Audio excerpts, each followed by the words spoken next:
Stargazer with the big fat trigger from the LMOB. Go place your bet. 10 with the triple beans, hot like steam.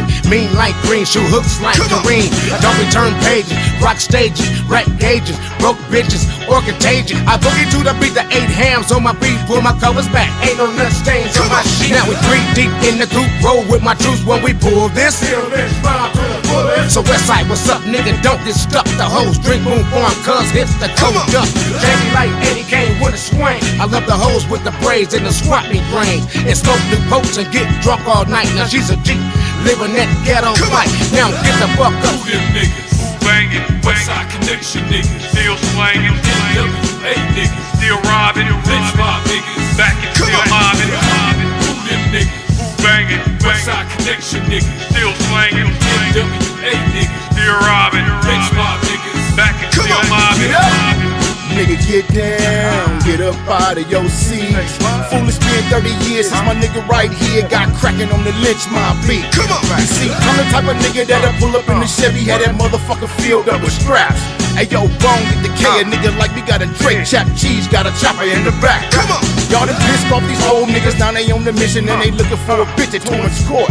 I've been in corners on a courthouse, blunt in my mouth, a nigga bone, pulling on the port. Chap cheese, spot the bitch, saw her getting up in the whip, I could've swore it was a brand new Benz. So I slid up beside her, jumped out the rider, and plugged the bitch body up with 10. Shit, gorillas ain't gangsters, you a motherfucking lie, nigga, go and ask my motherfucking judge. My nigga Bone got acquitted, he put on this fitted, threw birds at the motherfucking judge. Lynch mob. Who them niggas? Banging, Westside Connection niggas. Still slanging, NWA niggas. Still robbing, lynch mob niggas. Back and still mobbing. Who them niggas? Banging, Westside Connection niggas. Still slanging, NWA niggas. Still robbing, lynch mob niggas. Back and still mobbing. Hell yeah, nigga, I'm trying to eat. I'm the nigga that O'Shea asked, what you think of this beat? On 121st Street, same nigga that found can't play with my yo-yo beat. My pin game, for real, in my 50s now, when you niggas can't fade me still. New nigga, you love to hate, I'm that dude, how you feel about another motherfucking Ice Cube? Yeah, fuck em, $100 million later, bitches gon' love em. I grind to the max, only play to win. Chap Cheese got the name from that 10, I told y'all niggas. Banging, Westside Connection niggas. Still slanging, NWA niggas. Still robbing, lynch mob niggas. Back and still mobbing. Who them niggas? Banging, Westside Connection niggas. Still slanging, NWA niggas. Still robbing, lynch mob niggas. Back and still mobbing. Think about great people. You think about people that they write stories about, and these great warriors of the past, and these great people. What makes those people different? Why are those people special? Those people are known for one reason. It's because they are fucking original. You're not tuned into the best of the best, Mr. West. Special requests, a rapper not like the rest. To be specific, my mission and definition is instant that when I touch the mic, that one of these motherfuckers different. The views are in, you're tuned in. Tell a friend that in the end, the same old shit won't win, cause none. Motherfuckers different. If I said it, Mr. Reddit, and the same old shit won't get it. You're from Ray's, just a phase, and I'm unapologetic. Flows, different. Voice, different. Banging when I slang it, you can hear it from a distance. Beats, different. Hooks, different. No matter how it looks, it's gourmet when we cook it, nigga. Which of these kids is doing his own thing? Come on, can you tell which one? Can you guess which kid is doing his own thing? Guess before my tongue is done. Which of these kids is doing his own thing? Come on, can you tell which one? Can you guess which kid is doing his own thing? Guess before my tongue is done. Yep, my style and my flow, when they come they sound dumb. I still, it took 30 years to understand what we was doing here, but have no fear, just let us steer. My shit is top tier, your shit is basic, so let's face it, shit is garbage. Let's replace this with this gutter, grimy basic. Rap city, finally made it. I sound like no one and it's showing, fans is growing, easy going, thanks for glowing, showing such and such as no one. Flows, voice, different. Banging when I hang it, you can hear it from a distance, and beats, different. Hooks, different. Knowing what it took, you baking soda when I cook it, nigga. Which of these kids is doing his own thing? Come on, can you tell which one? Can you guess which kid is doing his own thing? Guess before my tongue is done. Which of these kids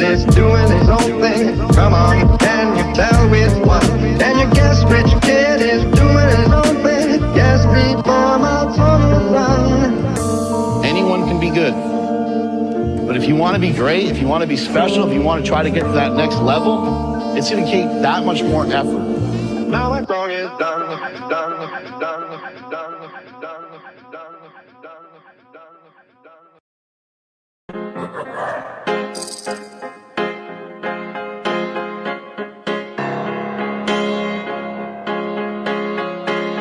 My city, my city, my city, my city, my city, my city. Shout out to DJ K-Style.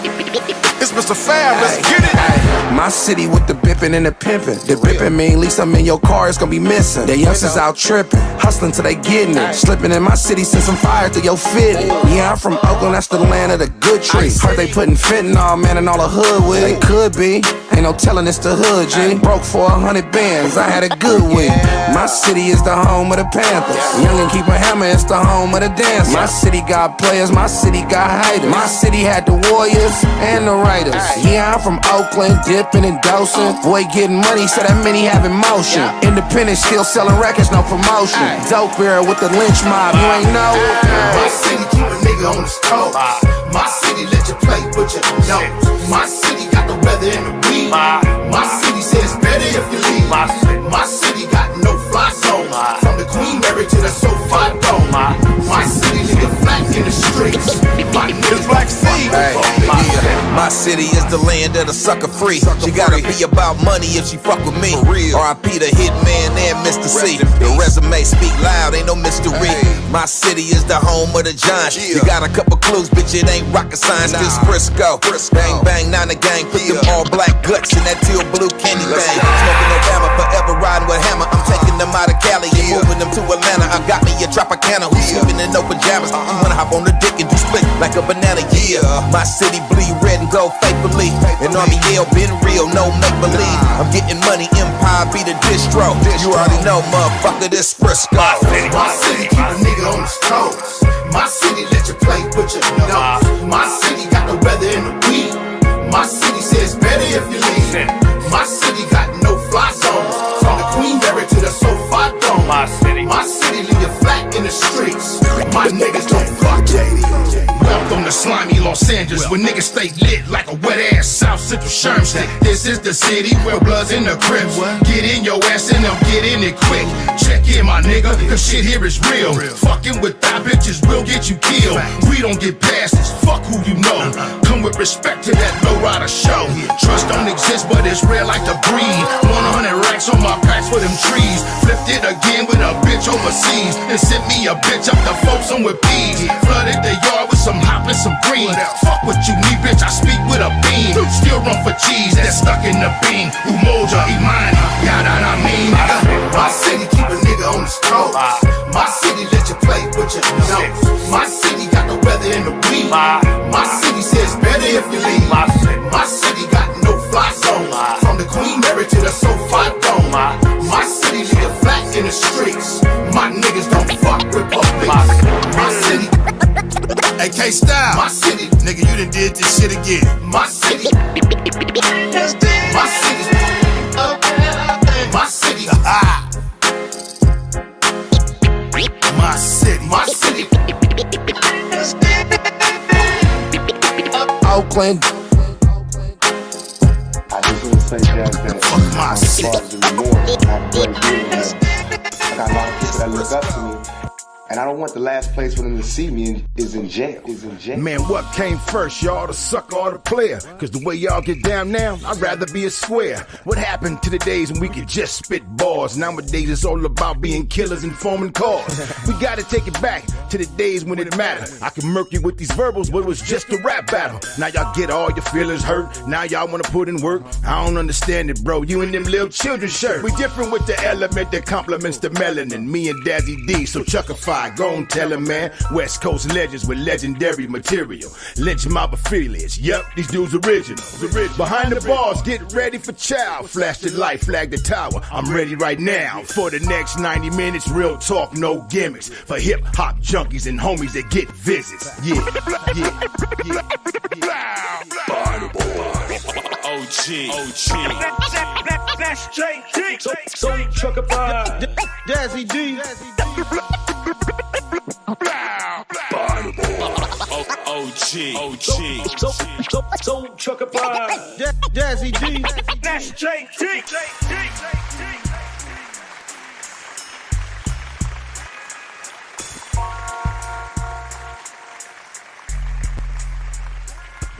What is up with you all party people in the place to be? This is the place to be because it's West Coast Wednesday, y'all. I'm not even dressed for the occasion. I got my fishing shirt on and got my hat. JD's looking tight. We got our guests in the green room. Speaking of our guests, West Coast Styles tonight. You can follow them on OGWCR, Tim San 818, and the real Don Dubb. Speaking of some homies, I got my main Dazzy D. What's up, Daz?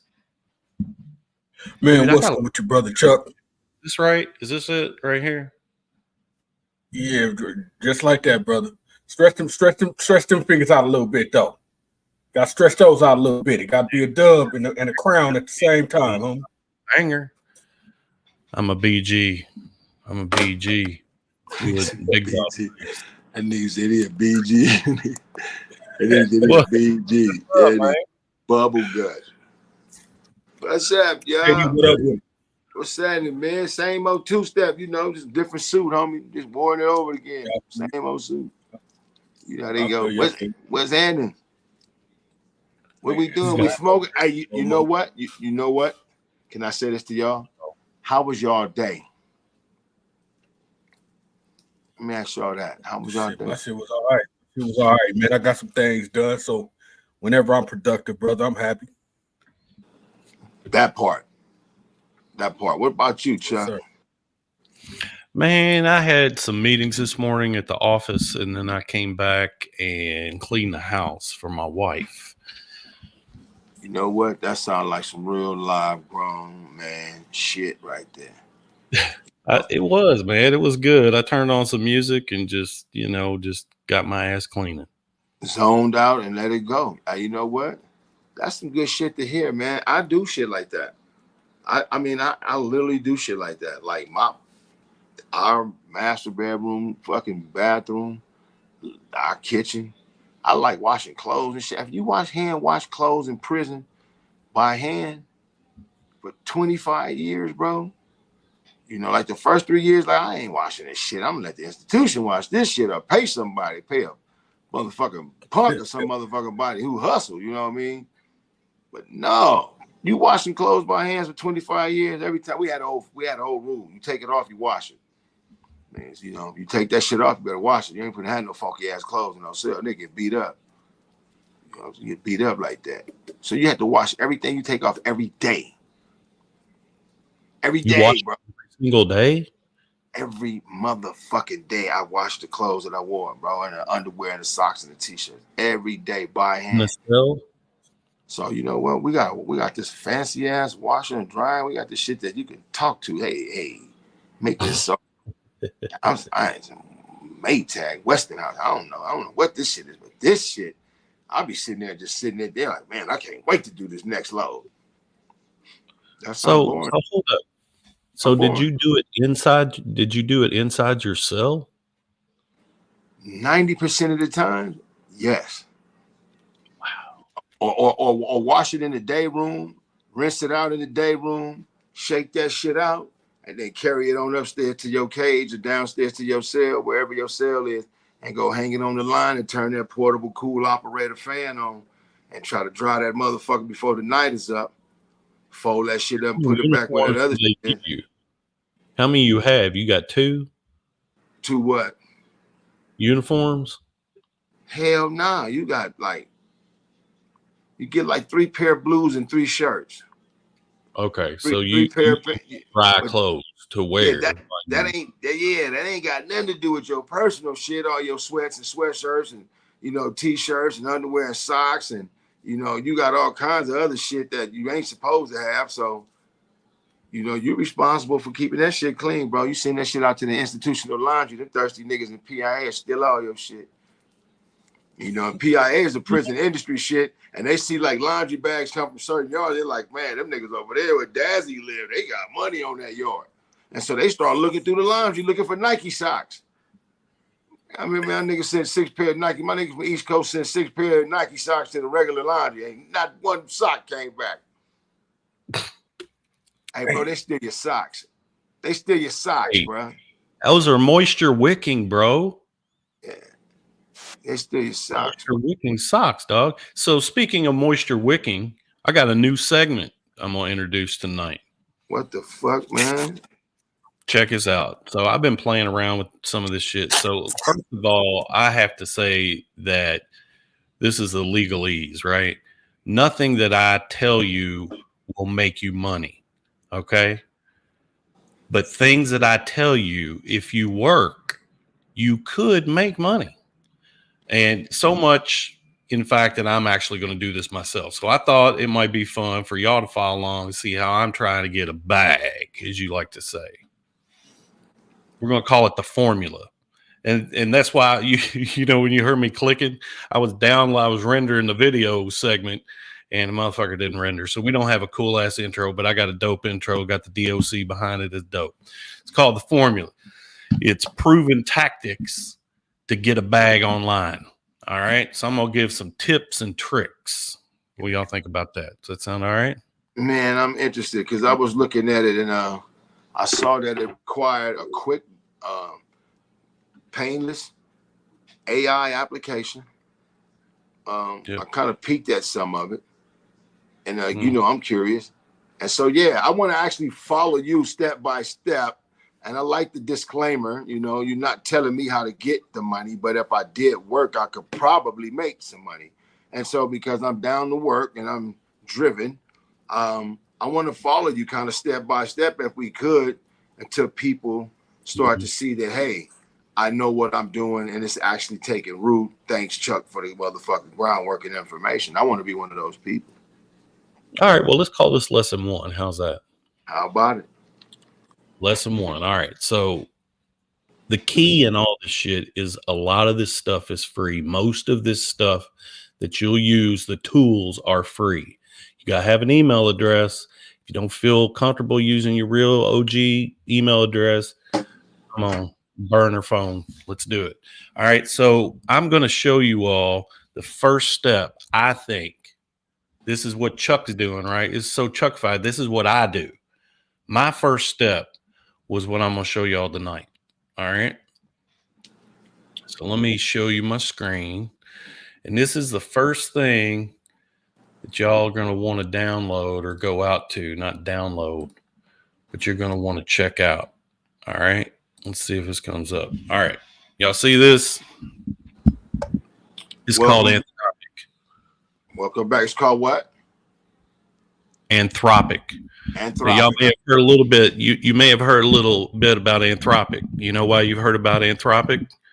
Because Amazon just put $4 billion into this AI, generative AI tool right here. Amazon. So you know them motherfuckers are on board.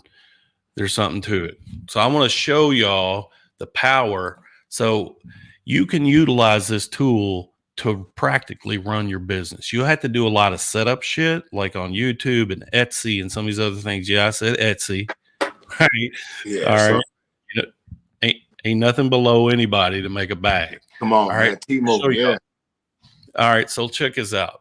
So let's say that I wanted to start something called print to digital or print on demand. Those are very easy things to set up and start working and start making a little bit of money. All right. So let's say this. All right. So I'm going to ask this thing's called Claude, by the way. Claude.ai is where you can find it. But create a, 90-day strategy to utilize print on demand for selling digital images on Etsy. All right. Let's just see what it does. All right. Here's a 90-day strategy, days 1 through 7. And it just will crank this shit out. I gotta have it. Dude, you got it. Everybody's got it. Go sign up for that shit. Yeah, Dude, Lord. I'm telling you. And drop it. and Drop it. well, listen. So this is a good time. This is a good time. I'm gonna run this banner real quick. This is a good time to let everybody know. Check us out on IG or at Linktree, Behind the Bars Official. It's in our bio on IG. This is going to have all the shit that I'm sharing here. We're going to have links to it. It's going to be called The Formula. You see it in Linktree, boom, you're going to get access to things that I think are ways that you can make money. There are people I follow, people that I am following, people that I am literally, look, dude, we're living in a digital age where this shit's not regulated. So you get what you can effing get until it's regulated. Until it's regulated. Yeah, that's why you can get it. Don't start at square one, dude. There's motherfuckers already doing this. All you do, and this is why I like the guy that I follow. Shout out to Louis Bertolucci, who gave me this guy's name. His name's Alec, and he's on YouTube, and I'll put that in there too. This dude is like, here's what you do. You go out and you find the top 50 Etsy selling shops that are doing print to digital. You find out their best ones that are selling, and you fucking duplicate with your own little spin. And I'm telling you, man, like, this dude knows what he's talking about. These kids, they know what they're doing. They're going to make it. They're going to out earn my ass easy. Absolutely. Let me ask you this for Anyway. anybody.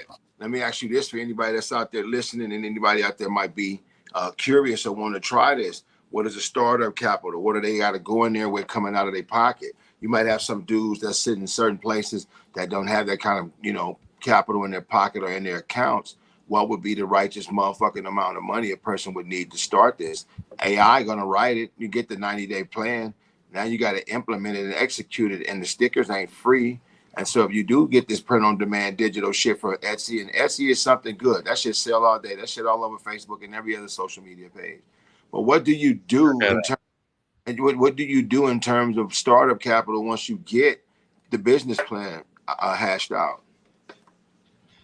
He goes through that, he talks about stuff like that. I'll be sharing clipped up portions of his videos, and we'll talk about them, because I think our first, 5-6 episodes or segments will break this print on demand thing down, because what he uses is stickers. There's stickers and t-shirts.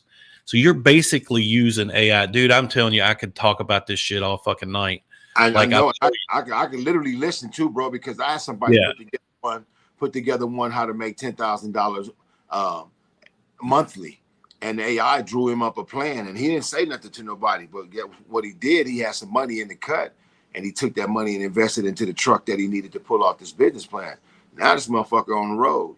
He already on the road with this AI plan, and this is all food truck shit around the city of Las Vegas. He ain't even got to travel outside the city because of so many different things. But AI put together this fucking, what was this shit called, man? What did he call this shit?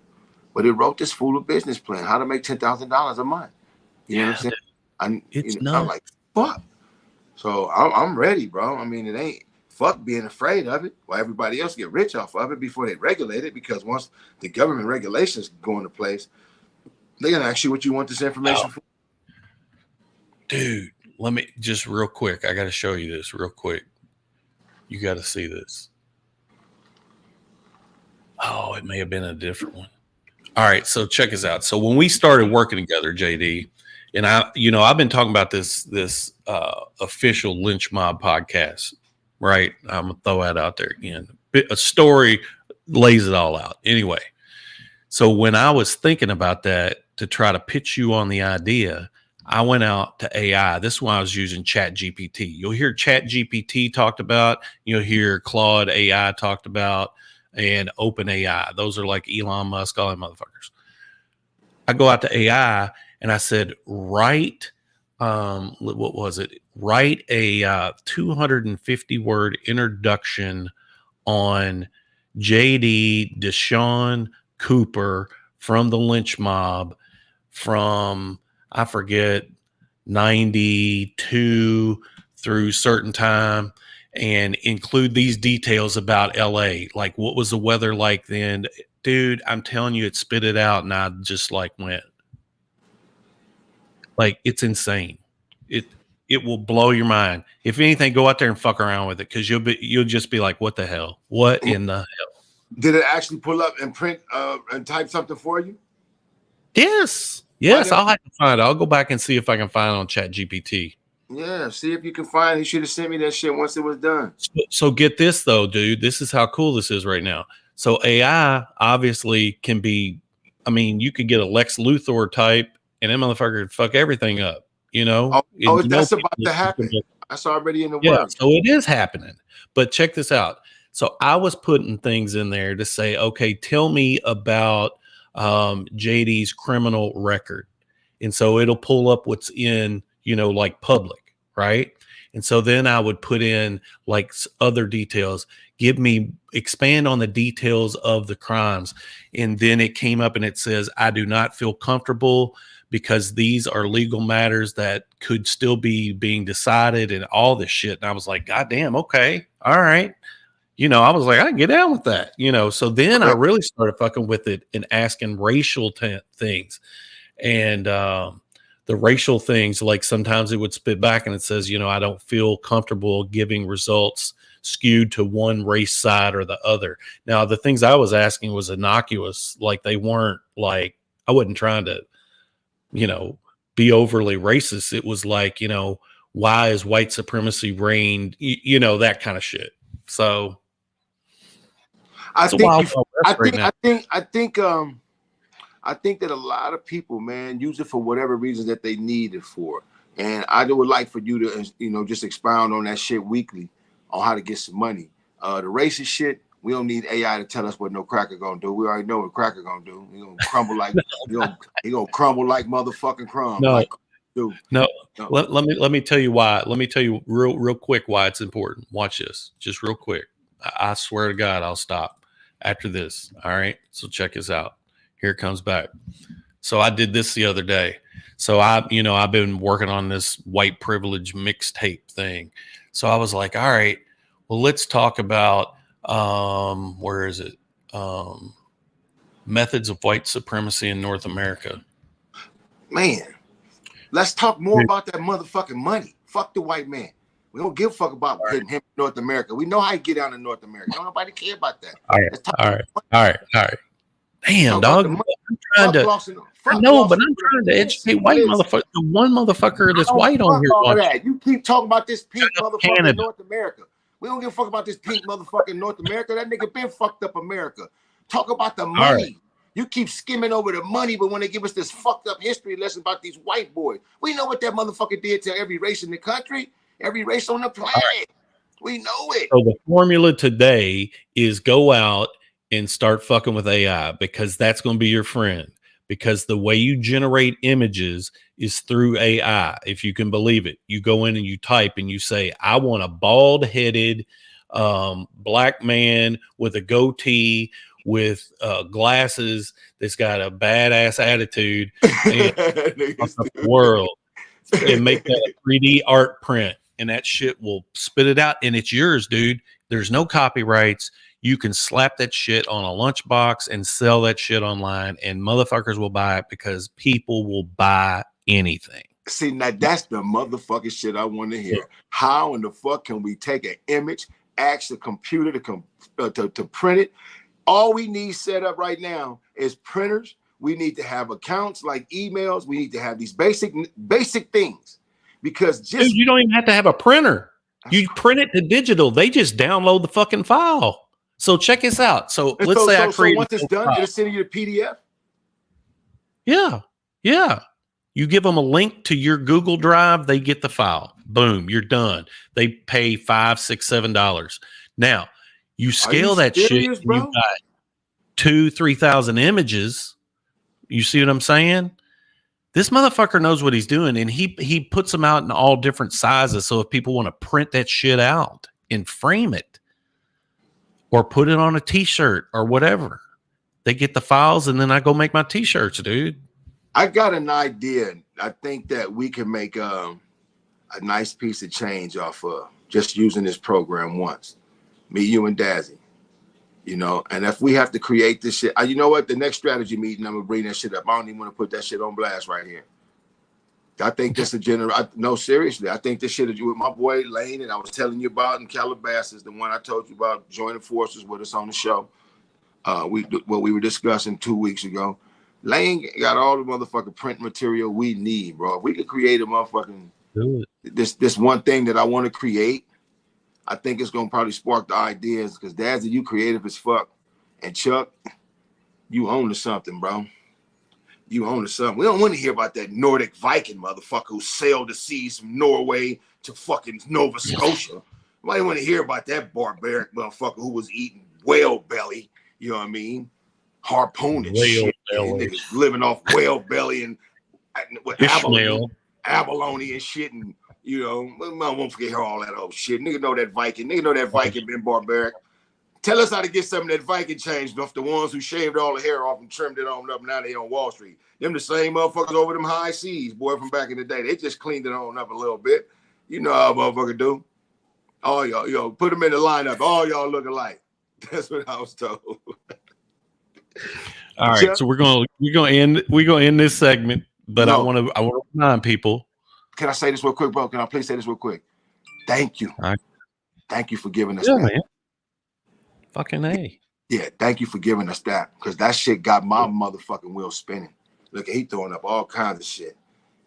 Come on, Chuck. We don't do that motherfucker like that. You know. One dub. So hey, that shit got me interested like a motherfucker now. So we're gonna start building out our Lynch Mob digital platform here, but Linktree is gonna be the start. We're gonna put some of that shit on the Linktree, so y'all check that out. But listen, Claude.ai, CLAUDE.ai, or you can go to OpenAI and use Chat GPT. All right. Just play around with it, dude. I'm telling you, if anything, you're just like amazed. You're like, well, let's see if this thing can really do this shit. Shit, it can. You create fucking PowerPoint presentations. Hey, bro, I sat with a homie. I didn't know what the fuck I was doing. He knew what he was doing. And so I just told him to put together a quick business plan that I could present to the Procter & Gamble people. And he put it together. Chat GPT put that shit together in like fucking 25, 35 seconds, bro. That shit was done. A business plan. We presented that shit and we created a small company off that shit called Mac Entertainment. And all we do, we're just a small referral system. We refer Dazzy to companies. Y'all got a product to sell and y'all want to give him a white label deal? This is my man Dazzy D. You know what I'm saying? This is what his following look like. This is what his social media page look like. Da-da-da-da-da. He might be somebody you interested in. All that shit is off a Chat GPT business plan. So, Chuck, I want to tell you again. I'm going to tell you again, you know, you the coolest white man I've met in a long time. Well, I appreciate that, J-Dee. I appreciate that. Real shit. Listen, y'all, Leon Simmons knows what's up. He knows I'm albino. Oh, yeah, that's Maniac right there. Maniac crazy. You don't know Maniac, boy. That's Maniac. Hey, when you hear that shit, like, wait to come out and hang out with all you motherfuckers. Hey, when you hear that shit say Maniac apply the pressure, yeah. Noose around the neck of my greedy ass oppressor. Say the wrong word and Maniac apply the pressure. That's Leon Simmons right there. Apply the pressure on you. That's what's up. That boy got them old fifth tier. So what y'all think?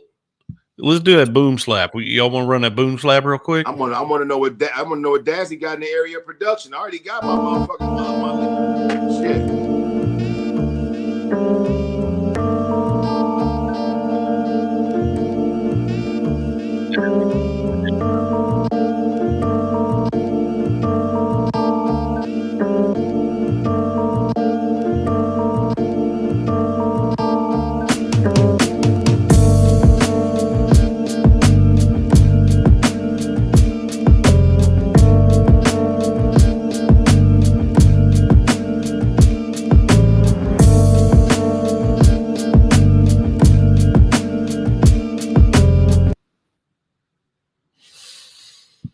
Yes, sir. Man, yes, that's sir. smooth intro.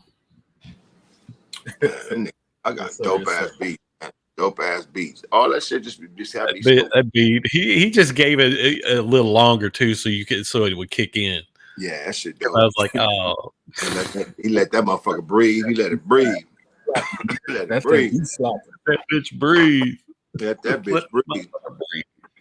And let me ask you something, man. You said something the other day. I know you got a segment, but you said something the other day about drum machines, drum equipment. I think it was today or yesterday. You talked about a certain type of drum. I had a dentist appointment today, and I took off.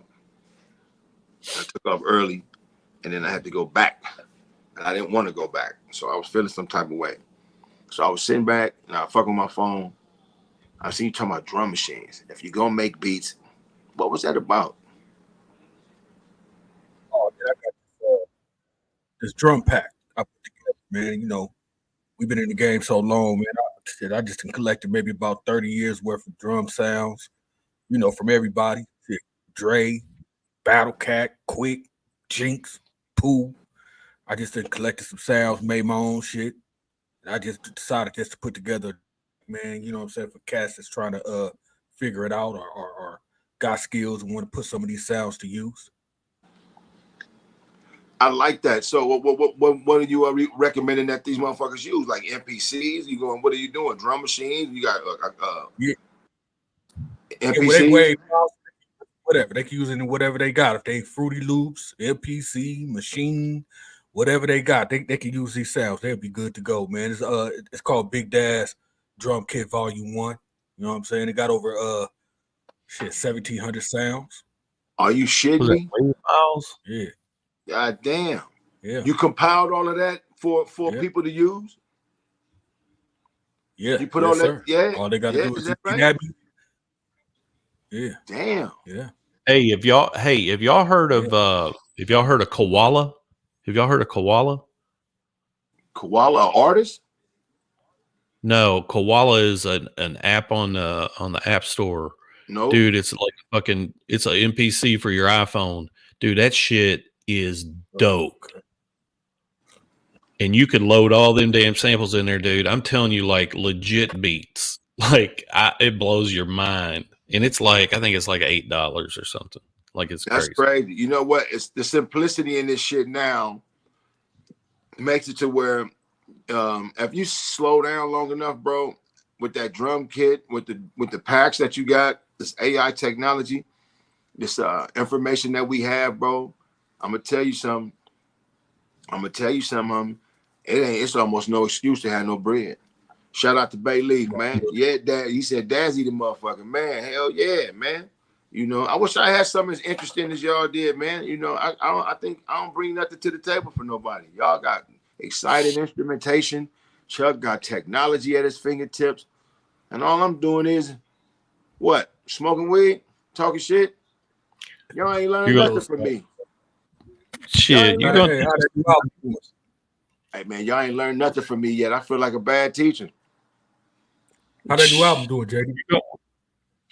New album doing good. I love the analytics. Guess where it's playing at though? It's in New Zealand. I'm looking at my Apple Analytics and Spotify Analytics. New Zealand liking the album. Las Vegas liking the album. I got a little motion in Tokyo, and Los Angeles and Houston. That was it. That's you know what I mean? But I know what happened. It was financial shit that I had going on. Nigga, bread wasn't like I wanted it to be. So I was trying to put together like a quick, couple of racks and go shoot a couple of videos. See if I could put 3 in the can and then release them next to these songs. But I don't like recording music and just leaving shit, bro. It's music. It's music. Every album, every single don't have a video with it. You know what I mean? And so I don't want to pigeonhole myself into just, feeling like I undersold myself because it's not a lot of visuals to accompany the music. If the music good, the music good. And so like I get a lot of good feedback from 2.0, Gorillas in the Mist. I get a lot of feedback from how we do it on the West Coast. I get a lot of good feedback from Shower Shoes and shit like that. But other than that, bro, I'm already like you. I'm moving to the next project and getting ready to go perform with Dismos this weekend. Shout out to Dismos. We'll be at Kushstock Saturday. So we're going to do Kushstock Saturday. Oh, man, that's going to be off the hook. That's an all-day festival. And so I'm gonna probably be infused by the time I'm done. Oh yeah, hey, you bro. He'd come back a J-Dee gummy bear. It'd Yeah, just be I'm gonna come back a whole J-Dee gummy bear. Yeah, you know. Yeah. What else you got in the boom slap department this week, bro? Oh, nothing, man. Just a little quick. You know, man. You know how I do. I scour the internet, man, and when some pique my interest, I like to speak on it. A couple weeks ago, man, our one of the OGs from the South, Bun B, he was on this panel, and he had some things to say, and I agree for the most part, but there's some things that I wish he could have added. So let's roll it, man, and we can get into it. Let's roll the tape. Music was crazy to your grandmother. Your music is crazy to your mother. Your kids' music is crazy to you. That's a generational gap. We shouldn't be on the same at 50 with 18-year-old niggas. We should not be on the same page on no level other than just drive, momentum, hustle. So if we can't connect on the music, we can't connect on the content, that's cool. I'm not supposed to like everything young people are saying, but I'm supposed to support most of what young people are doing.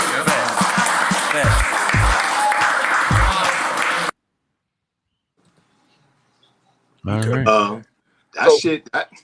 Shout out to Bun B, because Bun is a motherfucker I've been respecting for over motherfucking 30 years since they did Pocket Full of Stones on the Menace to Society soundtrack.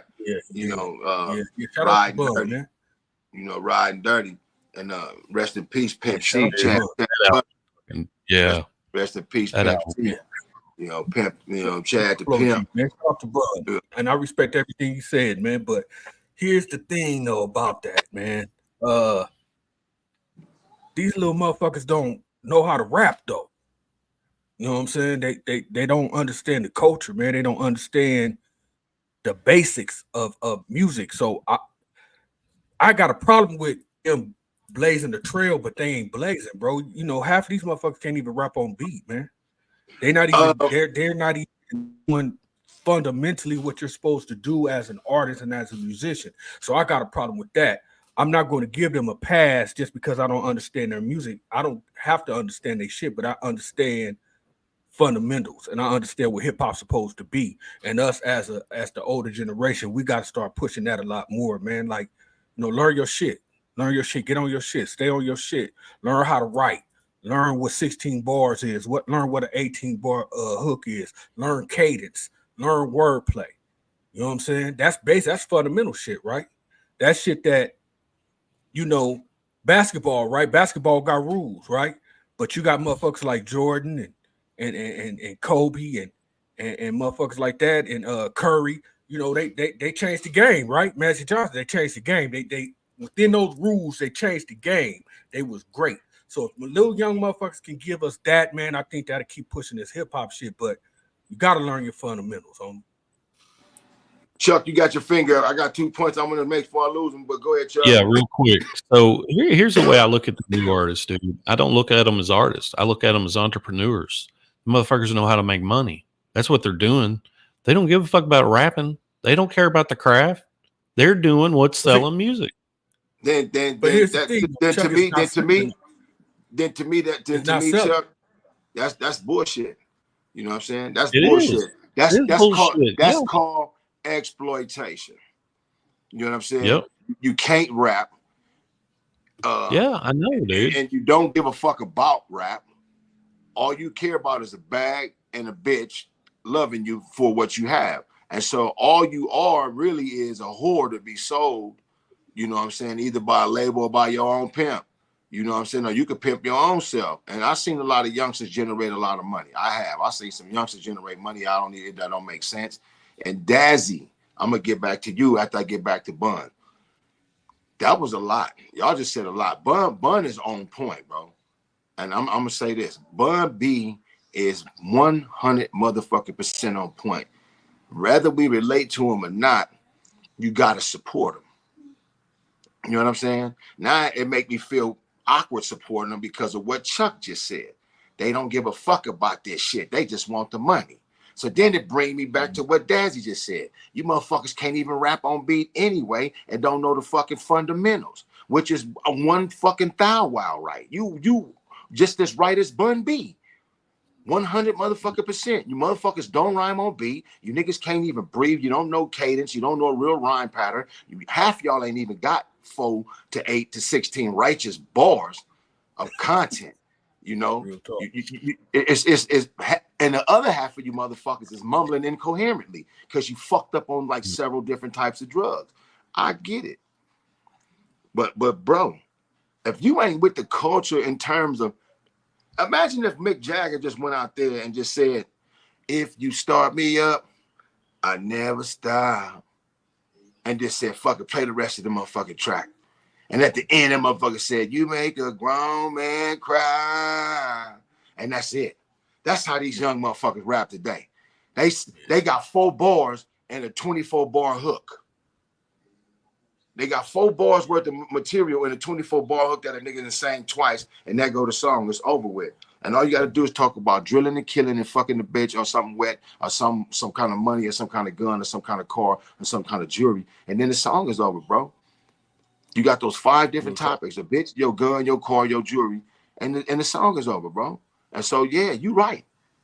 You right. Ain't no subject matter in half these niggas shit. That's why I love J. Cole.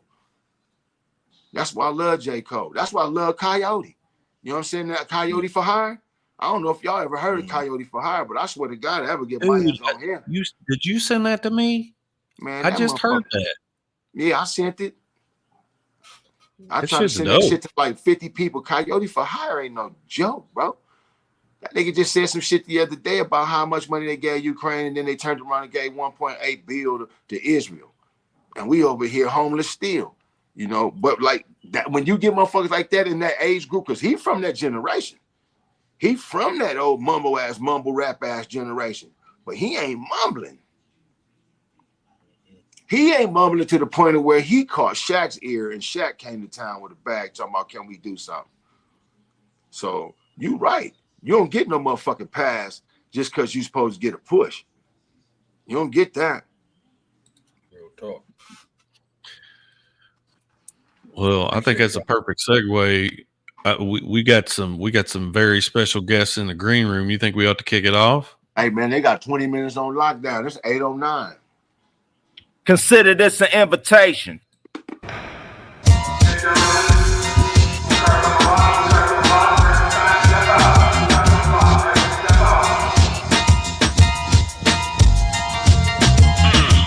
"20 minutes on lockdown." Are you motherfuckers ready? Yeah. Like we always do about that time.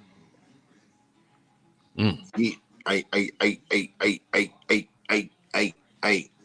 Tim got the link, so sent that. We're in here.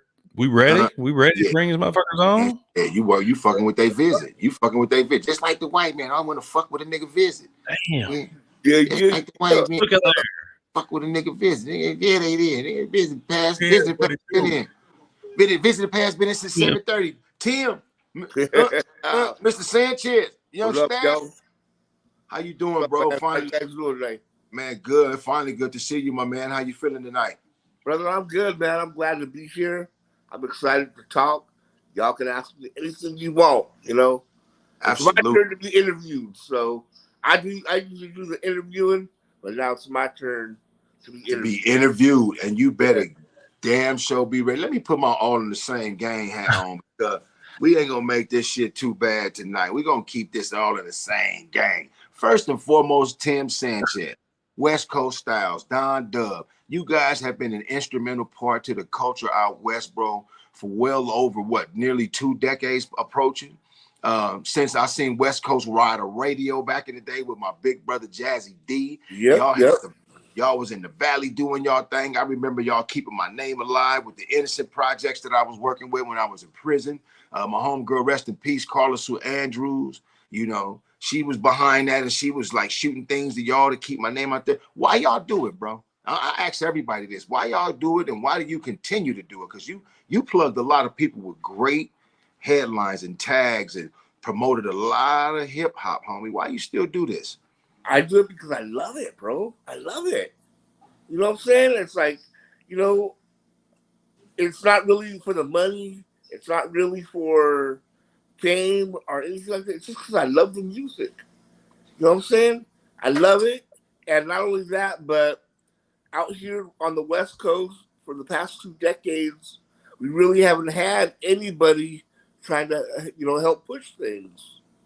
You know what I'm saying? So I want to fill that gap, And that's what I've been doing, and that's how I got started doing it.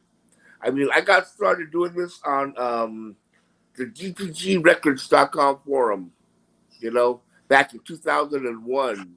Wow. And I was on the forum as a moderator, and what I would do was I would go around the city to all the mom and pop shops and find all the hot records that were coming out of LA, mixtapes, everything. And what I would do is I drop an audio link on the forum of just songs that people could download and listen to. So and I'd find my at the time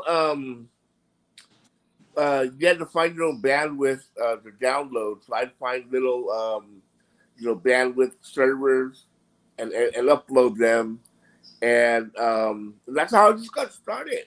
I just got started by dropping music, and then my boys started a site called West Coast Writers, right? WC Writers, and they brought me on board to help them out. What was your brother's name? What was the brother's name? I remember the brother. I remember him real well, but I remember you better than there was a couple guys. There was me, Nando, and later on, Big Will and Ret One came aboard. Yeah, I remember Nando. A little later, but it was basically me and Nando who were, that was running things. Well, how did y'all meet Daz? I mean, how did y'all meet Jazzy D? How did you meet Jazzy? You knew Jazzy from where? Man, I met Jazzy through OG Chili Chill, I think. Okay. Yeah, Chili Chill had him on his mixtape as Gangsta Granny, and as the introductions were made, and me and him just hit it off. And Jazzy came aboard, and we started doing the radio show back when there was no radio shows. I mean, there was no podcasts. I know y'all had one of the first ones, bro. And me and Jazzy would put skits together, and basically do a show. Run music. We would do an old school segment, and then we'd do a new school segment. We were just trying to have fun and make a difference. So how did you hook up with the homie Don Dubb? How did that collabo come together? Dubb came years later. I was doing PR, like helping clients out and helping people get hooked up on internet sites. And he was actually started off as my client because he had artists that he represented, and me and him just became friends. And I saw his passion and his heart. And when I started West Coast Styles, I need to get this guy on board because I know that he's got a heart for this business. Yeah. And that's what I look for. I look for the heart. I know, every fucking time we get ready to put out a project, bro. I mean, you never hesitate. Even when I was in the halfway house, and you were like, "Welcome home, J-Dee. Welcome home, bro. I can't wait for you to get back to work." This, that, and the other. And I hadn't even have a single out yet. And so, I mean, you just been very, very, very supportive, man. And I like how Don Dubb and I like how y'all keep this motion going. What are you working on? I mean, who you guys got lined up next to interview? What's in the works for West Coast? Man, I got things that are already done, and I'm just waiting to drop. But man, I just did Little Rob a little earlier today. Oh, is that right? Yeah. Hey, how was my boy, man? Because I like him. He reminded me of one of my homies I was in the pen with. But I like that fool, man. I'm gonna.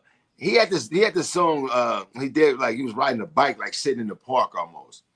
And he just talked about how life was down in Dago, you know what I'm saying? Him sliding, go ride a bike and him doing his thing. I've always been a fan of his. I used to borrow a lot of his music in the pen from one of my little Sereno homies.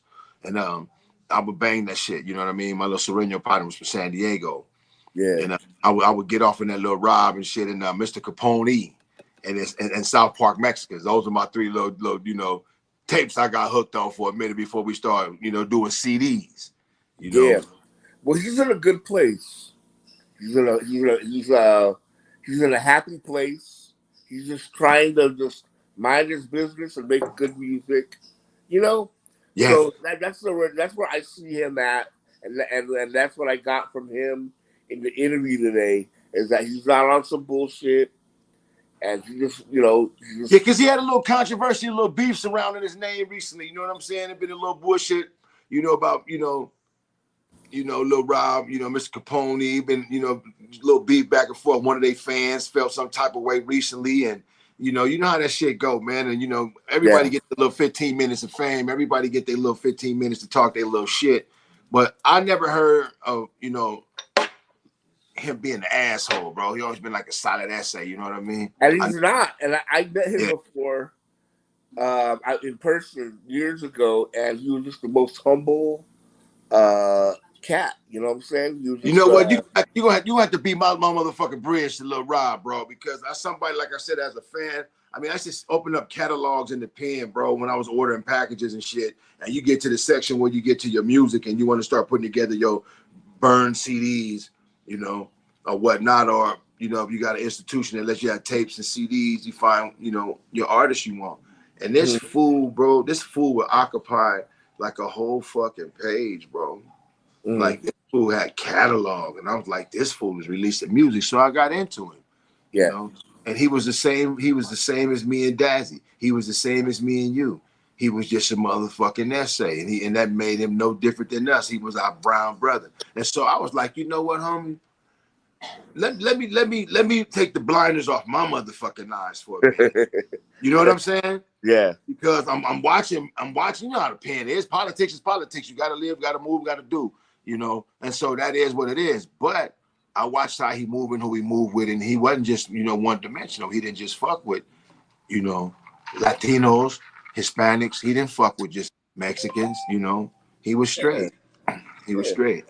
He's a good cat, and he's got a new album coming out on the 3rd of November, so that's why he was doing the interview just to, you know, promote the album and all that. So, you know, that's what's up. Well, you know what? We wish the homie nothing but success. He got a formula. He got a core audience. I love him. He welcome on this show anytime. I'm going to put together a Raza Wednesday. Me and Kid Frost talked about it today. Okay, that's what's up. I'm gonna put together a Raza Wednesday. I'm trying to build it up to where it's done the correct way. With my boy Thrive 951 up out of Riverside. Kid Frost gonna be, you know, Hefe that finished the show. And then if I could get a little Rob to just drop up in that motherfucker and tell me about his new album or something, bro, then I'll probably knock it out the park that night. Because then we can't forget about that. We gotta bring down. And we gotta bring down Poeta in to put the icing on the motherfucking cake. I'll hit up his people and let them know what's up, you know. And you know what's cool is that everybody is from some different location. Dial out of OC, Lil Rob out of San Diego. You know what I'm saying? Frost up out of East LA, but down here in Vegas with me. You know, and Thrive 951 out of Riverside. And so we get these 4 crazy motherfucking perspectives. I can't wait to do it. But what we gonna do now, y'all? We gonna bring Dubb in. Dubb got something I've been waiting to hear him say. Salute, champ. My bro. Salute, champ. Everybody. This is none other than the Dubb, Don Dizzle. What's up, baby? What's up with you, Don Dubb? I'm muted, dog. Your mic is muted, champ. You there? We can see you. Take your mic. Unmute your mic. There we go. There you go. Can you hear me now? He live. There you go. He live and fly again. What's up, champ? What's going on with y'all? How y'all doing, man? Oh man, I'm feeling good. I gotta ask you a question before we dive into this. First of all, congratulations on all the success of everything that you've been doing. I've been digging in your business, and I don't really be digging in brothers' business. I'm really, come on, 28 years of mine. I was told mind your own, you live long. You know, so 28 years of mind your own, you live long. It stopped me from digging in people's business. You know what I mean? Yeah. But I had to dig in the little yo business. And what I want to say to you, man, you are a good man, a good child of God, a good brother, a soldier. You came from some stuff, and I'm gonna put in the context that I like to talk. You came from some shit. Yeah. Then you created this beautiful thing called the Christian Alliance Music Group, brother. Please tell the people about that. Please tell us about that. So after I came out of the streets and doing all that, whatever, I was blessed enough to come to be saved, man. And I had these gifts and these talents, production, recording music, but I didn't know what that looked like. I never heard Christian rap a day in my life. I got saved around 2009, 2010, and I didn't know what I was going to do with these talents. I had a studio, I had all the stuff at the house, but I was like, I can't do the typical stuff I've been doing. So I kind of sat down for about a year and I thought about it, and that just it kind of came to me, man, through prayer and just taking a step back and not pushing and continue to do the same stuff. And I heard a CD. I was at a place with somebody that was into Christian rap, and we were talking about music, and he slid me a CD, and it just happened to be the Gospel Gangsters. And I had never heard anything about them. Yeah. And he slid me, and he's like, I think you need this. He's just like, I think you need this. He slid me the CD, he burned it. And I went home and slapped it, and I was like, blown away. I was blown away. It was, I was like, couldn't believe it. I couldn't believe I found gold. I was like, wow, what is this? So I got to digging, that was the early days of the internet. Things that just started spinning up. Facebook was like 1 or 2 years old. So I started Googling and digging and pulling up videos, and I had missed the whole thing. They was out in 2005. They was out in 2001. Yeah, and I just didn't know anything about it. They was out in 2001, and there was this brother up there that was on this radio station, 90.9 KHDC. Casio and Muhammad ran it. It was up in Soledad, right next to the pen. And it was a brother named Bubba G. Scotch, and he ran the only Christian program. When I heard God's original gangsters, and I was like, what? Dude, what is that? Thank God y'all know who the Gospel Gangsters are. Yeah, because So rest in peace to my man Solo. Tried to get. Oh, did K Solo die? Yeah, that not to cut you off, man, but through my journey, me and Solo became tight. I'm tight with Chill too. And Solo passed away about 2-3 years ago, man. And he was just a light, man. That dude was talented. He could rap with any MC. You put him against anybody, he gonna go toe for toe with bars though, and insight and substance and scripture. But he was just one of them ones. He was really special, man, in terms of getting on that mic and his heart for God's word being included in the hip hop culture. It was special. It was special to get to know them guys and run with them for a minute. Yeah, man. Yeah, they had a lot going on, man, especially like the early 2000s. And so that's what kind of like that's why like a lot of people give my little brother Lecrae his flowers and deservingly, deservingly, because Lecrae got me through some bad dark times, bro. I'm not gonna lie. Some of the music was like T-Bone. I got a boy up in Fresno right now. Yeah. I got my brother up in Fresno. I mean, and it's a lot of good. You got Jesus Lives on the West. I said, what the? Yeah, I said Don Dubb's got Jesus Lives on the West. I said, now if he ain't set tripping in heaven, I don't know what he doing. You know what I'm saying? But you got to keep it West, man. You got. But I love that. That's what made me say, you know what? Throughout everything, he kept the hip hop element alive inside the worship and the praise, and it wasn't to the point of where you was preaching. The testimony was raw enough. So anybody who had lived anything remotely near what you live could, identify and testify that, hey, man, that's what it was. Right. I wrote some stuff when I was in Chino called A Brand New Life. Yeah. We ended up doing it for this day of recovery. And we was pushing this self-help and this recovery stuff. And we ended up getting tight with the captain. He was a black captain, named Jesse. I ain't gonna say his last name, Jesse. A lot of brothers up there didn't like him. He was from Florida. They called him all kind of stuff. But he was about community and he was about rehabilitation. And so I wrote a song called Brand New Life. And I was rehearsing it, at the NA one evening, on the yard. You got a band and we got the beat. And my boy, he raw. And he heard me tell him, I don't care nothing about Prada and Gucci and how the actresses starred in your movie. I just want everlasting life in this kingdom, a mansion and the children for my wife in this kingdom. Because like Noah, I want to everything to bring him. because everything he said came true. So I believe it. And so then I hit him. And then so they was like, oh, well, I served that on the day of recovery. And they, man, I had a little data boy chrono written so thick by the time I went to the board, they was like, you didn't change, boy, let this boy go home. Yeah, let him out. Let him go home.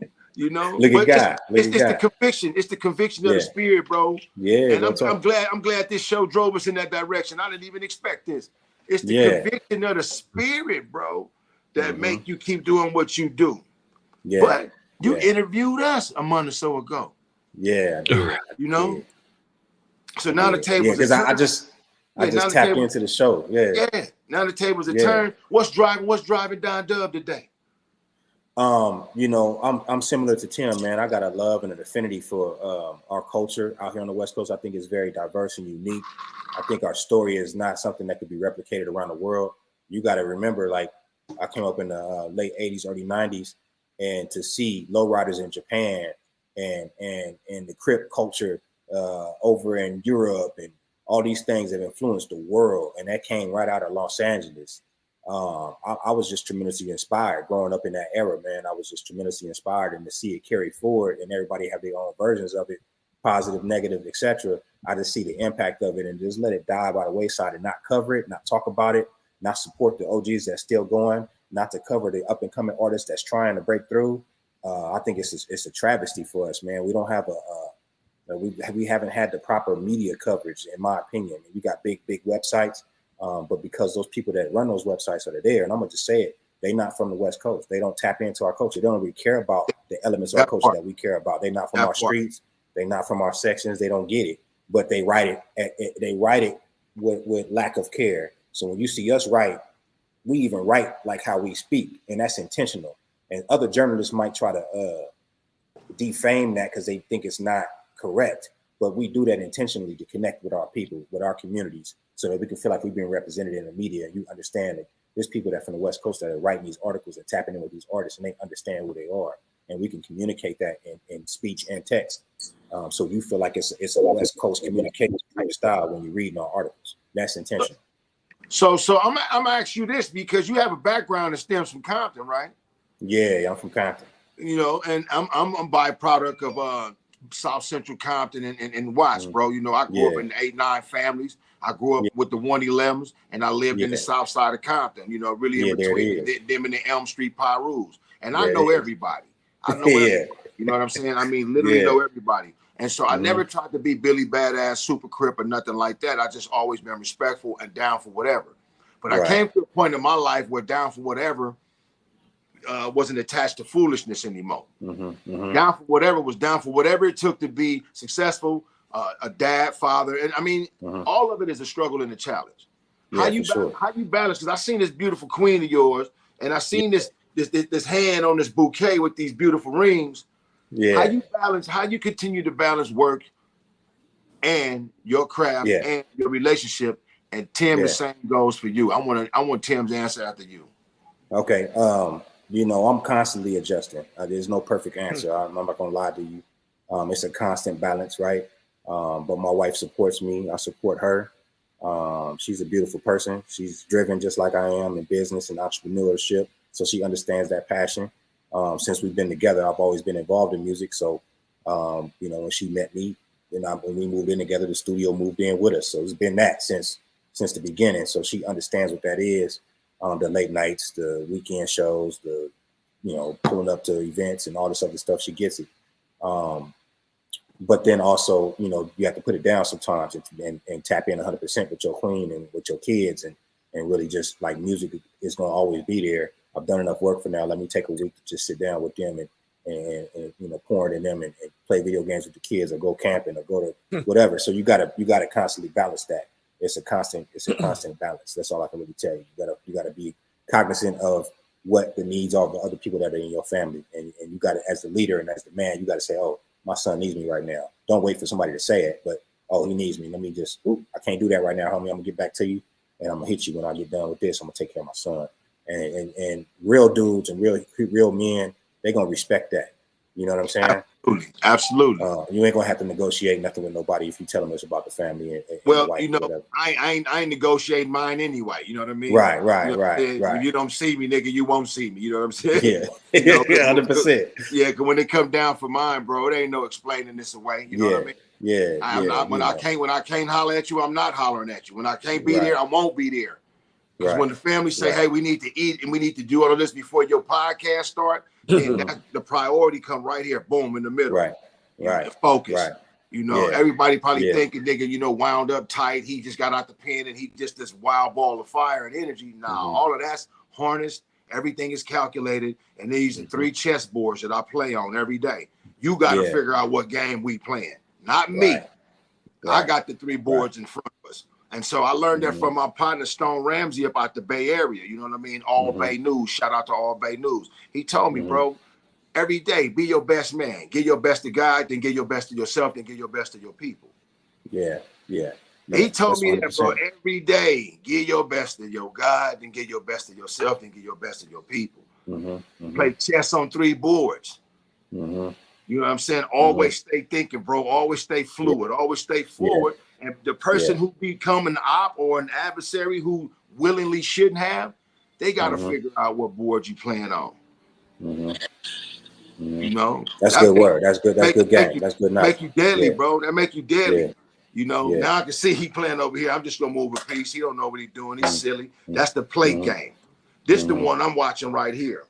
You know, and I'm always thinking that way. And so when I think of strategy, I want Tim to answer that question about relationship and work, though. But bro, I'm on my own. I'm single, so I don't have to deal with relationships, and I don't have to deal with none of that. But I will say this about being grounded. You know, I grew up in the church, so I have that foundation in my life. You know what I'm saying? Like from a little boy, you know. You guys talk about Christian rap.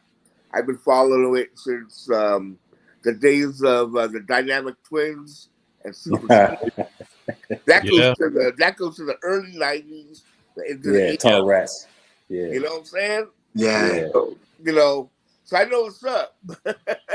That's T.I.D. OG T-Bone, you know.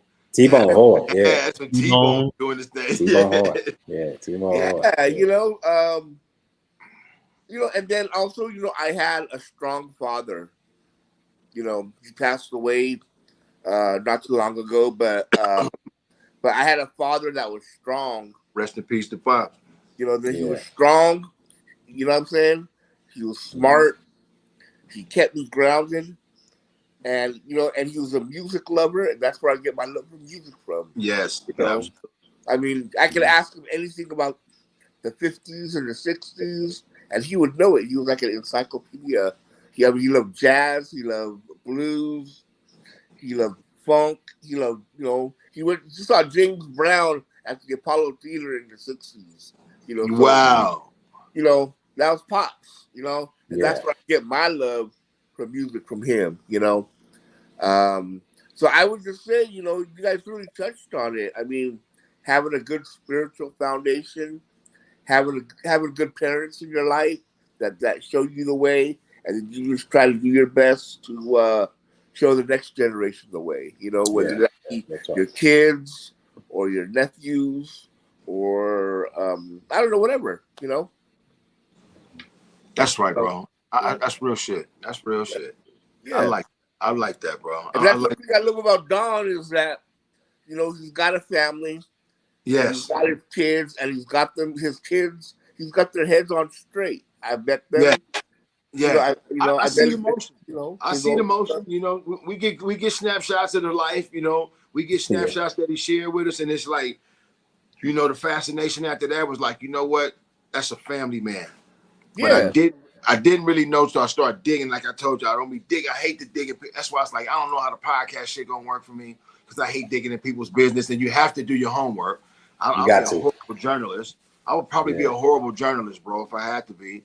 Oh, she looks so gorgeous. I was wondering when my wife was there, bro. She just come back up in here looking like peaches and cream. I just need some crust. You know, she like peaches and cream. I need a piece of little crust. But I always thought about that. You know, like, man, I got to interview this brother. This brother focused. This brother moving in a certain type of way. He's a father. He's a husband. He's an artist. He worked. You know what I mean? He worked. What you got like about Don with the website that we have, westcoaststyles.com, is that he is like an A&R. He'll go out and find and look for new talent. Like we both kind of do that, you know. Yeah. But he's got the A&R spotlight that he calls it, and it's pretty dope, man. You know, it really, shines light on cats that that need that push. You know, that need that help, because a lot of them don't know, they don't have that machine behind them yet, but they got talent. And, they got skill, they got talent, and they just need someone to kind of like, Right. out, Right. And that's what that's what I did back in the day with Problem, with Glasses Alone, Bishop Lamont, even the TDE cats when they started coming up. I remember that. K-Dot. I mean, man, I was there for all that. So Hey, Tim, let me ask you a question, brother. Yeah. Speaking of your journalism, man, one thing that amazes me about your work ethic, bruh, is how in the hell do you stay on top of all the news that drop? Tim's a machine. You hear this like 4 or 5 times a day with, this cat dropped, this cat dropping, this cat did this. How in the hell do you get it in like that, brother? Well, you just gotta, how they say, keep your ears to the street. That's kind of like what I do. I mean, I stay focused and I just search. You know what I mean? I do my homework. I'm up. And I'm up sometimes like 3 or 4 in the morning, going through things, going through emails, going through submissions, or just finding stuff. It's work. I'm not gonna lie. And if anybody who just thinks that they can just get on and just do it, I mean, no, you got to put work in. It's work. It is. And Dazzy, Dazzy puts in work. Dazzy puts in work like. I don't like cussing, but I know y'all don't mind me cussing. But Dazzy put in so motherfucking much work, bro. Right now, I'm looking like I'll be feeling like a slacker. No, I'm serious, bro. We're trying to straddle the family, my daughter, and trying to mend some relationships with the other daughter, and I watch Dazzy. Dazzy got songs with his daughter. Dazzy exercise every day. Dazzy got motion every day. Dazzy got music every day. Dazzy, he just like you, get up at 3 or 4 in the morning. Yeah, it's work. I mean, it was work to become a journalist. I didn't go to school for it. I didn't go to college. I don't have a degree in journalism. Man, I had to work to learn how to do it. Yeah. You read. You practice, you fail, you learn. That's just, but that's it. That's anything you do. You know what I'm saying? Anything you're passionate about. So but it's fun though. I love it. I mean, man, I love the West Coast. Yeah. I love the West Coast. You see, I got my Dubb CS hat on. I love the West. You know what I'm saying? And man, it's gonna be like that until I go see Jesus, So Hey, I appreciate you, brother. That's what I'm talking about. Hey, Don Dubb. They're not gonna put a sound on my ears, like Rodney said. Don Dubb. Yes, sir. What's up with you, hey, man? Homie, I don't have a question for you, homie. I got a statement, brother. All right. And what I want to say is I really appreciate you, Don Dubb, homie, because I think, J-Dee over here talking about my work ethic, bro, and I appreciate it, homie, but you're a big part of it too, bro. Yeah, you done mentored me, man. You done gave me some advice, brother, these past 2 projects, homie. Like we call you the A&R, homie. Yeah, you know what I'm saying? And yeah. I appreciate you, homie, and I respect you, brother.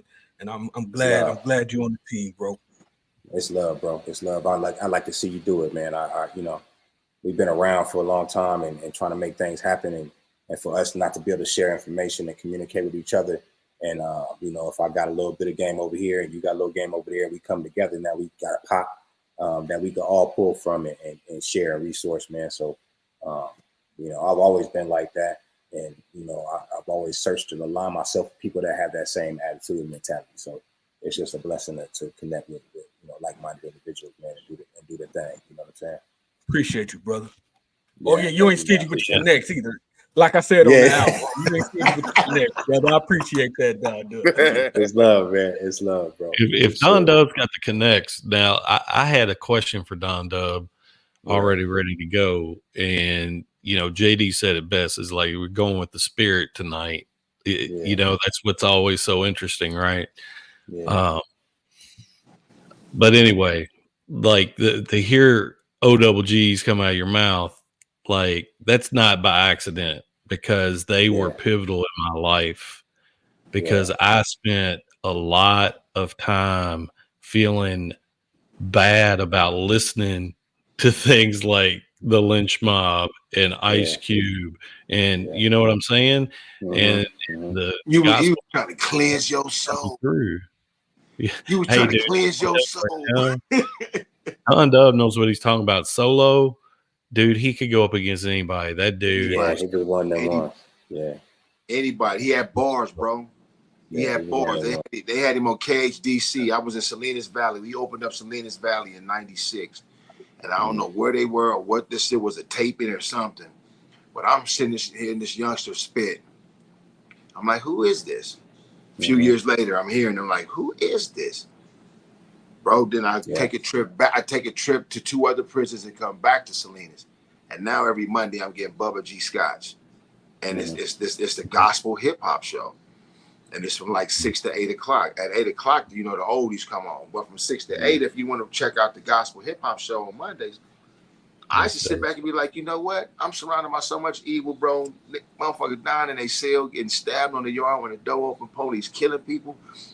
I need to get some kind of something in myself. You know what I mean? Because I know I ain't no bad person and in my heart. You know what I mean? In my heart, I know I ain't no bad person, but inside this prison, I'm becoming rotten. Yeah. You know. So you hit on something, and that's what I was going to ask Don Dubb. So now that I know that you're a Christian and you conduct your business that way and whatnot, do you feel like that is that, speak from a business perspective, right? Don't speak from your believer perspective. I know it'd be hard.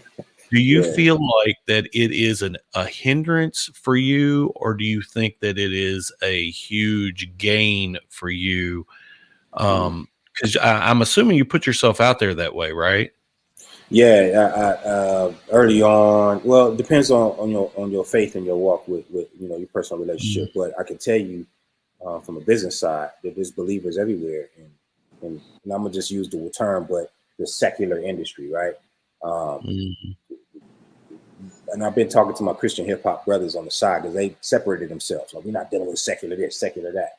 And I think it did them a disservice, because there's executives, A&Rs, promoters, all kind of people that are believers. They just work in that industry, right? So you might see me do business with somebody who may not be a Christian per se from the perspective of the music and the content, but you know, that person going home or you know, you can't really say what they're doing when they go home and they praying and they asking for blessings, or they reading the Bible, or they study. You don't know what they're doing right now. Now, everybody has their own calling. You know, some people are pastors, some people are ministers, some people are deacons, and some people just need to be tapped into the spirit and you know, go on their own path in their own time. I think we make the mistake of not using discernment when it comes to them kind of people, right? The spirit is something that you can't put in a box, right? And I guess I have the ability, or the discernment, the spiritual ability, when I'm connected with people, to see who they are spiritually. So I might even be working with somebody who might be coined a gangster rapper, but this dude is a good dude. You know, he's just doing that content. That's the music he loves. He putting that out, but he take care of his business. He take care of his kids. He go home every night. He ain't on no dope. You know what I mean? Like he's that part. Dude. So it's like, do we throw him to the wayside because he might say some cuss words in his rhyme? I don't know. I don't know, man. You know, that's not for me to answer. Let me say that. I don't think either Please, one of us. I None appreciate of us. that. None of us deserve or reserve the right. You know what I mean? Right. The judgment Right. ain't. Judgment ain't for us. Only thing you can Right. do is rebuke your. Man, I definitely got to chop it up with you, dude. Sometime. Yeah, man. Yeah, anytime. Yeah. Anytime. You know. But we already know the world is wicked, you know, so it is what it is. You know what? A lot of people don't like to talk about this. Cats want to be on demon time, you know. I never liked that term, but I hear you. That's some heathen shit to me. That's just heathen shit to me. I ain't never been on demon time. You know, when I was pissed off and one of my homies got hurt, I wasn't on demon time. You know, I just was confused and angry and my emotions got the best of me, but I wasn't no damn demon. But that's why I said when I sat still in that cage up in Salinas Valley, like I told Dazzy one day, I told my brother one day, it's crazy to miss 5 summers, bro, because of lockdowns and racial motherfucking riots. It's crazy to miss 5 summers. 5 summers passed before I got yard. Right. 5 years, 5 summers passed before I was able to see what the summer looked like.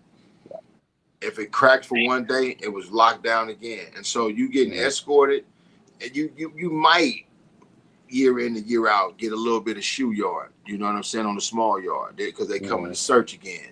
But you don't get, you know. And so my spirit, bro, no family, you know. Certain family only would come check me out. My mom could come, but sometimes my mom couldn't come, so that was stressful. 30 years old, 31 years old in there. I'm about to have a stroke. You know what I'm saying? Blood pressure high as a monster truck. You know, I had to center myself. And so Christian hip hop, I had a counselor just brought name Monique Solid. She was solid as frozen peanut butter. She said, I want you to write a gospel song. I want you to write a gospel song. I said, why? She said, because I want you to do that at the graduation. And she said, no cuss words. I said, that's just the radio version then. That's easy.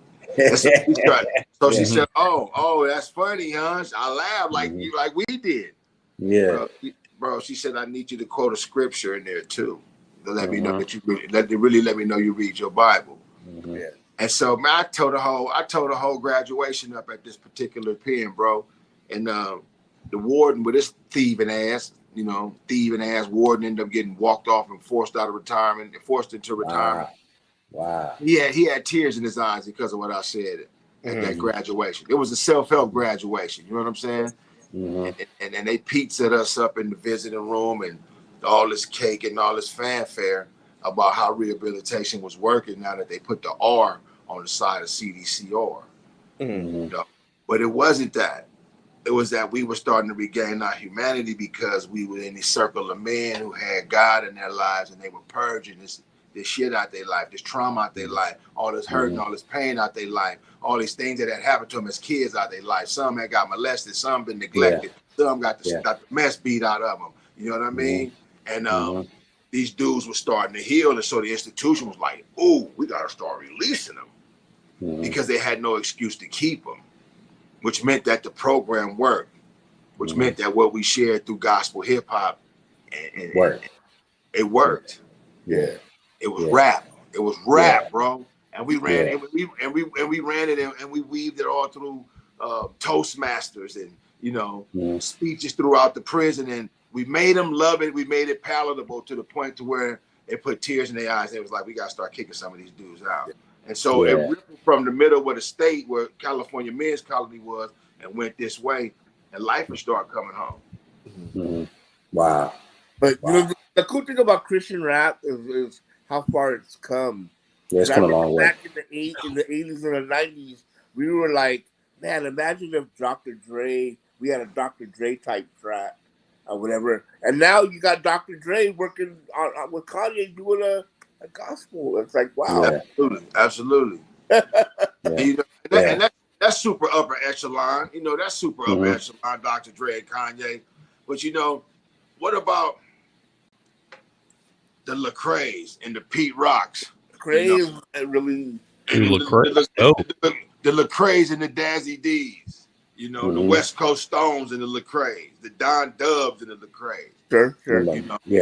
Because we all have a spiritual foundation. We all hopped off grandmama porch on the way to church. All I asked hopped off grandmama porch on the way to church. Yeah, facts. And I think that was something I kind of felt like I needed to do, was kind of bridge that gap between the two communities. It's just two communities within inside the same space that feel like on one side maybe they can't talk to one each other, and the other one feel like those dudes are judging us because we're not them, right? But nobody's really merging intentionally. You know what I'm saying? But if you hit the green room at any event, if you go to any major concert, the green room, everybody's in the green room together.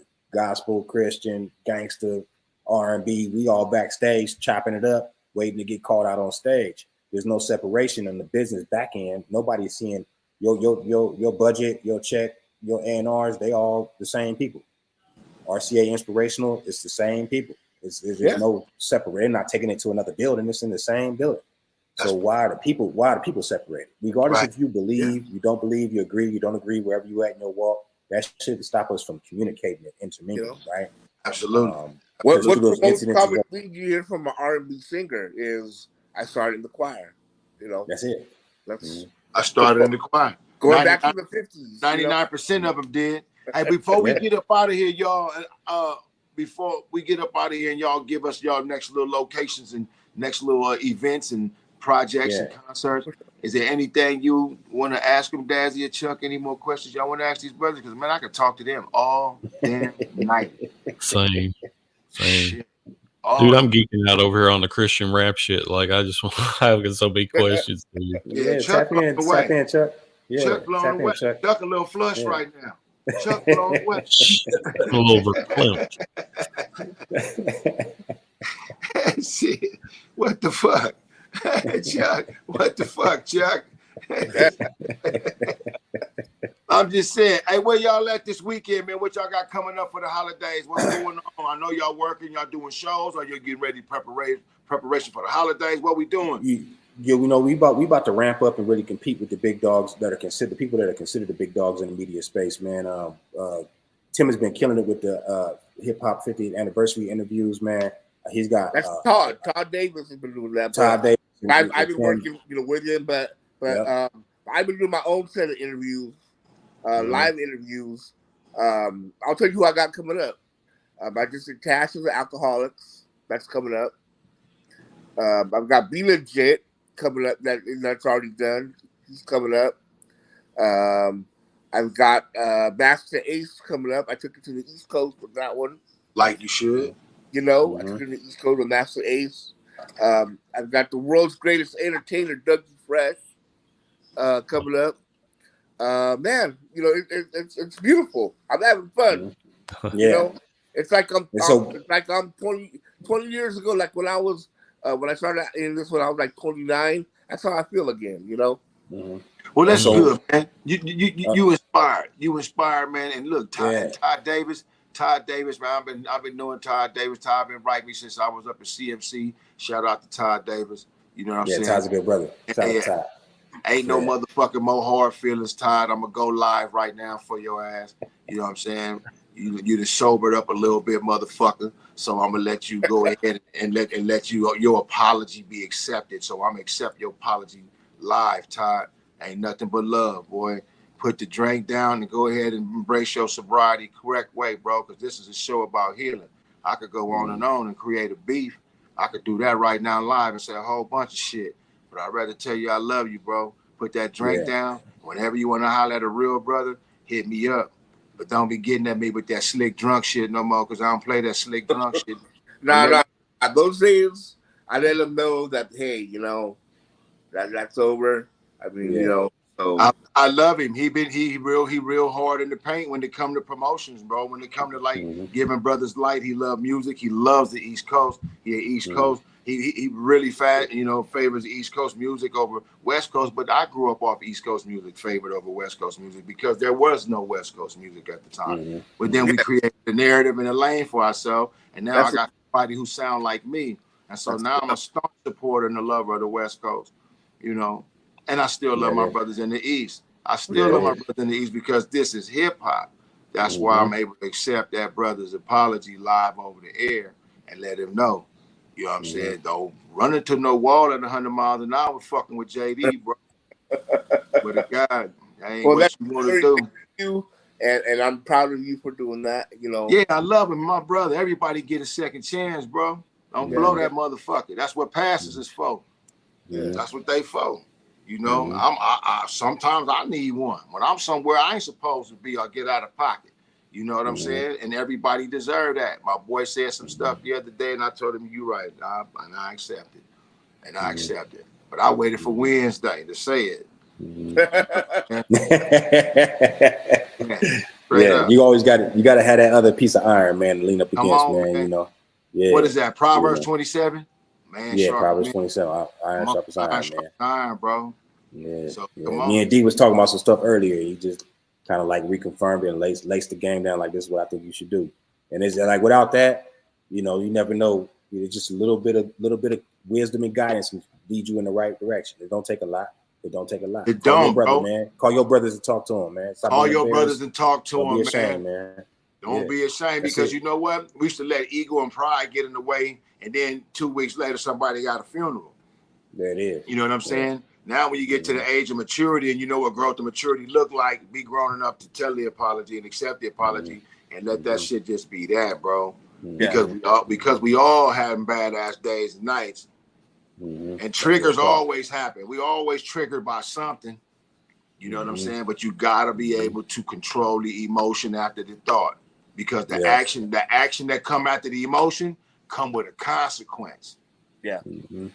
Think about that. You get to thinking that bullshit, and it get to make you feel some kind of way. Then you do some kind of stupid stuff. You gotta deal with that stupid stuff, and those consequences can be negative, and sometimes they can be positive. With that said, y'all, visiting is over with. Hey man, love and respect to y'all, man. Shout out to y'all team, y'all. man. Give me a shout out. Hey, don't give me a shout out. Give your fans a shout out and give us y'all Instagrams. Give us the information we need. Let them know what we need. We got to look. We got coming. Come on, what's going on? Yeah, we got a dope Instagram page. Of course, you can go to www.westcoaststyles.com. That's our website. You can hit us up on IG at the OGWCR. That's the OGWCR. My Instagram is the real Don Dubb, all one letter, word rather. And then Tim, what's yours, man? Tim Stan 818. And let me tell you this: we're giving away hoodies by liking. Giving away hoodies. Okay, I need one. I need a 2X and a small. We cold out here in Vegas. Going to our YouTube page and our Instagram page, liking and commenting, it makes you eligible to win one. Yeah. We're going to pick winners.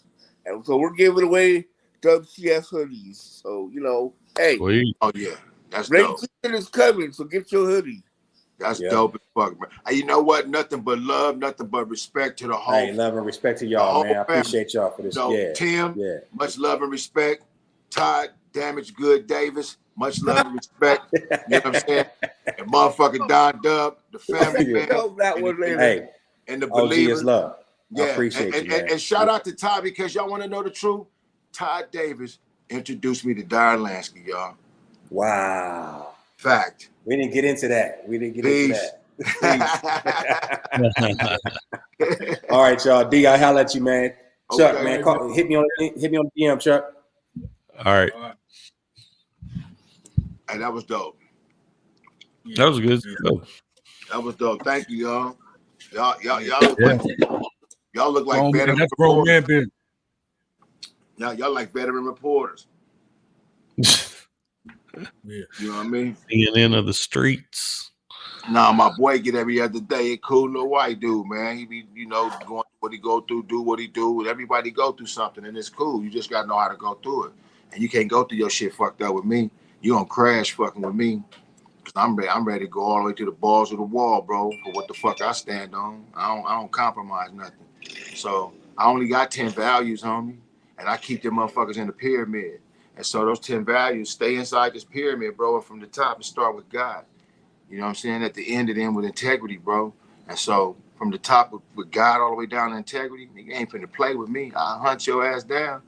They let me out the joint, bro. I got a brain in my head. I didn't kill myself on a bunch of dope and drugs and alcohol. Man, I get out here and turn into some shit if you turn me into that shit. I'm trying to come out here and get a bag legally off stickers and shit. beanies and hats. Now, I don't want to do a whole lot of work at 55. I want to work smart as fuck. I want AI to build the shit, and I want to execute it with a piece of change. If I got to get investors to get a piece of change after I understand the information to apply it, bro, I'm going to get that small startup bag because I'm going to know what the fuck to do with the information. I ain't scared to try no shit, y'all. I ain't scared to get rich. I ain't scared to ask no rich nigga no questions. I ain't scared to get rich. I ain't scared to ask no rich nigga no questions. I ain't scared to do none of that shit, bro.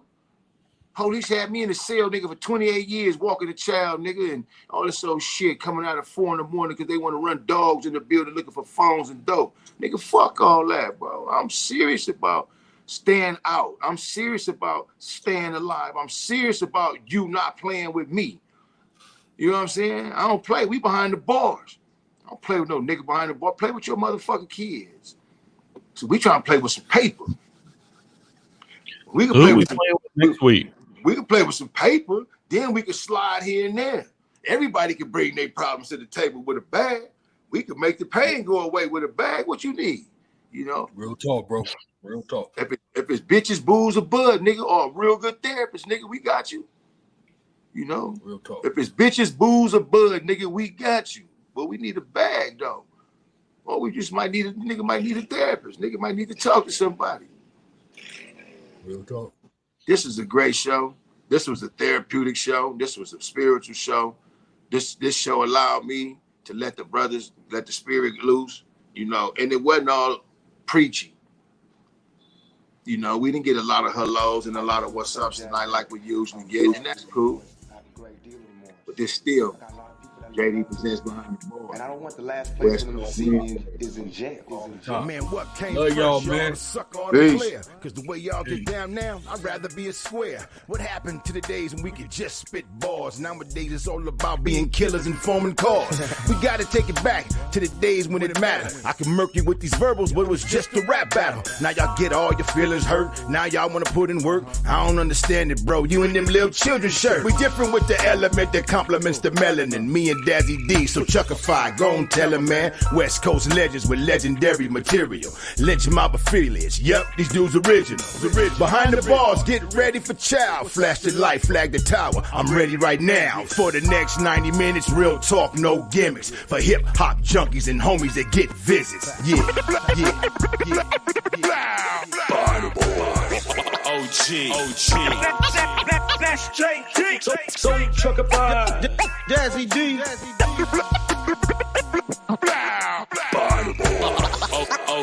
OG. So trucker by Dazzy D. That's J-Dee.